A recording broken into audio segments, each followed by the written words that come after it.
A new day dawns at Wadi Al-Hitan.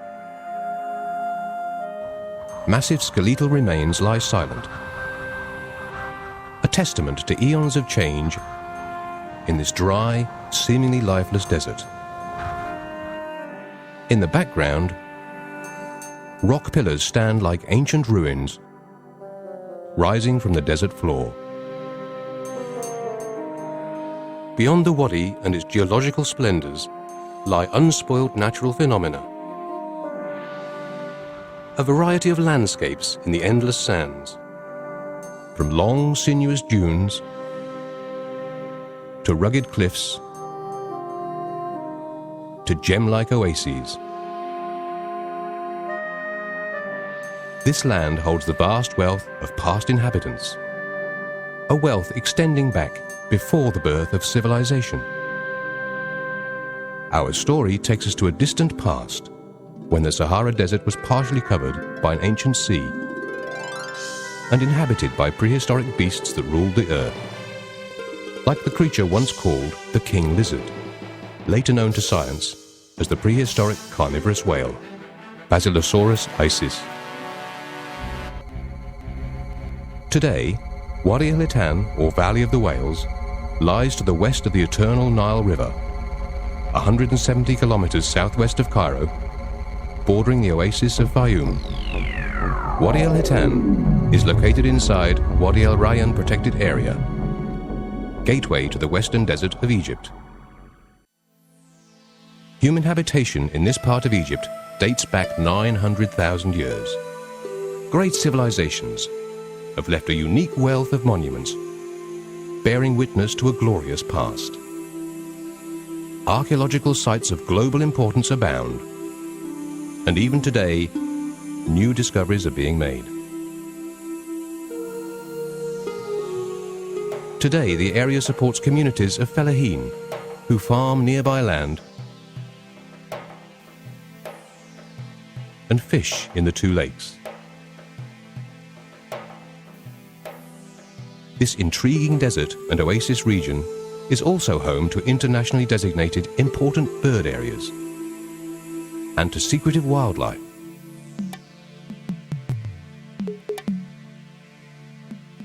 Like the fennec fox, the world's smallest fox species.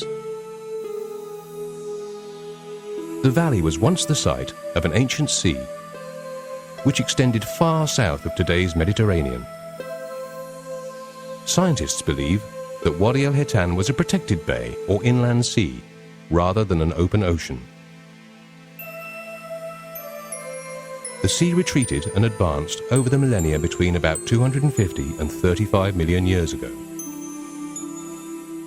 The valley's history is revealed in the contrasting bands of sandstone, limestone, and shale formations that indicate changing environments and climatic periods. A Geological Survey of Egypt visited the valley in 1902 to 1903 and recorded the existence of fossilized remains.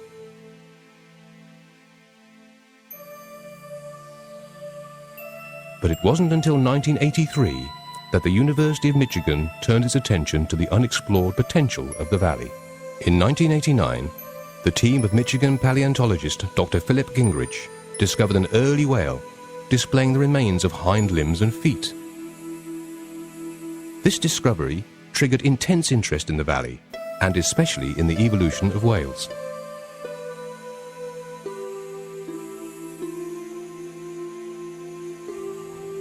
Wadi Al-Hitan is unique for the number and concentration of its fossils, which have helped answer important questions about the evolution of life on Earth.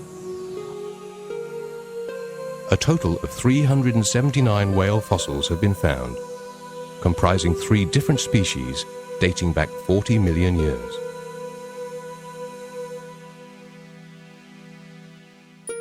These are the best fossilized remains of whales found anywhere in the world.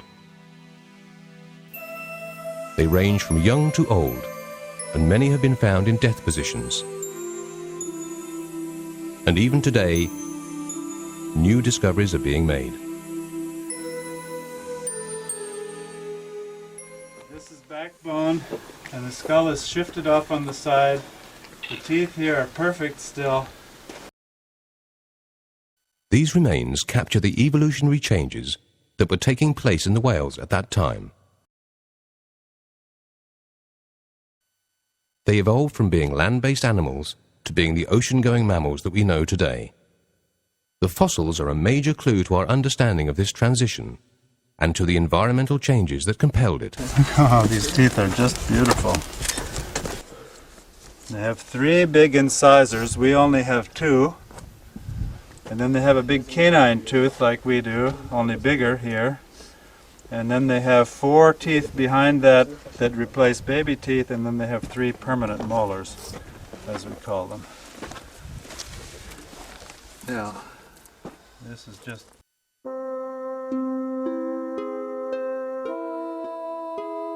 The earlier whales lived in shallow coastal waters, but gradually adapted themselves to the deeper waters of the ocean. These whales are the ancestors of the modern whale. This large whale had a serpentine form and was carnivorous. The largest was 18 meters long, had well-developed 5-fingered flippers on the forelimbs, hind legs, feet, and toes. These features were previously unknown in any whale of the Eocene period. A second species, known as Dorodon, also had the vestigial hind limb bones, but was smaller with a more compact dolphin-like body. It was the prey of larger, more predatory whales, like the Basilosaurus isis.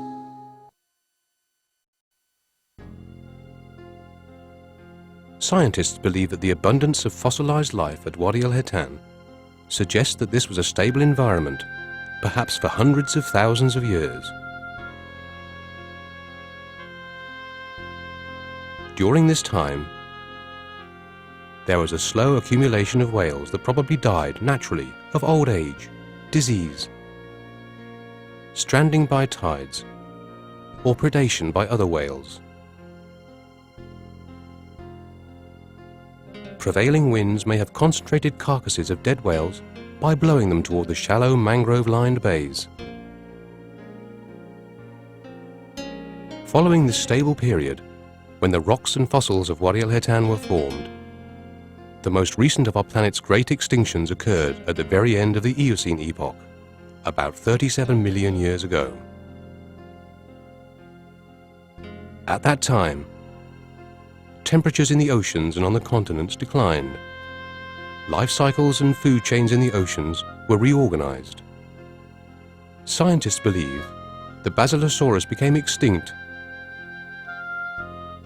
while Dorodon may have given rise to the modern whales that have thrived since the cooling period.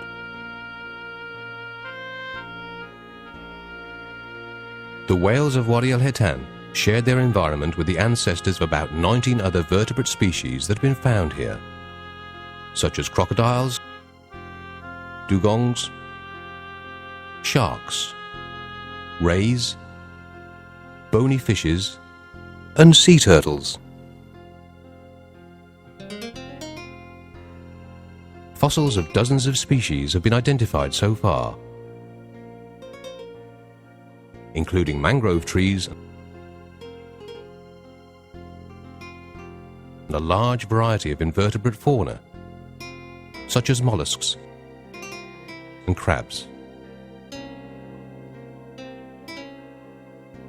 Wadi Al-Hitan was added to the Wadi Al-Rayan protected area in 1997. In recognition of its global importance, the site was declared a World Heritage Site in 2005 by the United Nations Educational, Scientific and Cultural Organization. With the support of Wadi Al-Rayan's twin park, Gran Sasso National Park in Italy, and the government of Italy, visitors can now see and learn about this global treasure. The construction of visitor facilities proceeded with extreme caution. Donkeys were used for the transportation of materials. Mud brick and plaster, which is deeply rooted in the region's culture, was the material of choice. The architecture aimed to harness the combined creative talents of nature, local communities, and artists. More visitors to the area will bring much-needed ecotourism benefits to the local communities. This too calls for an enhanced level of management to care for and protect the fossils. A dedicated team of rangers and community guards conduct regular patrols, monitor the fossil resources, and take care of the facilities and educational services that have been developed to help visitors see the fossils and enjoy their visit to this unique treasure. Modern Egypt has inherited a priceless legacy from the past, eons older than the pharaohs and the Great Pyramids. With vigorous conservation efforts, this site will be available for generations to come, and scholars seeking to reconstruct past environments and understand extinct species will continue to provide special insights about life on Earth.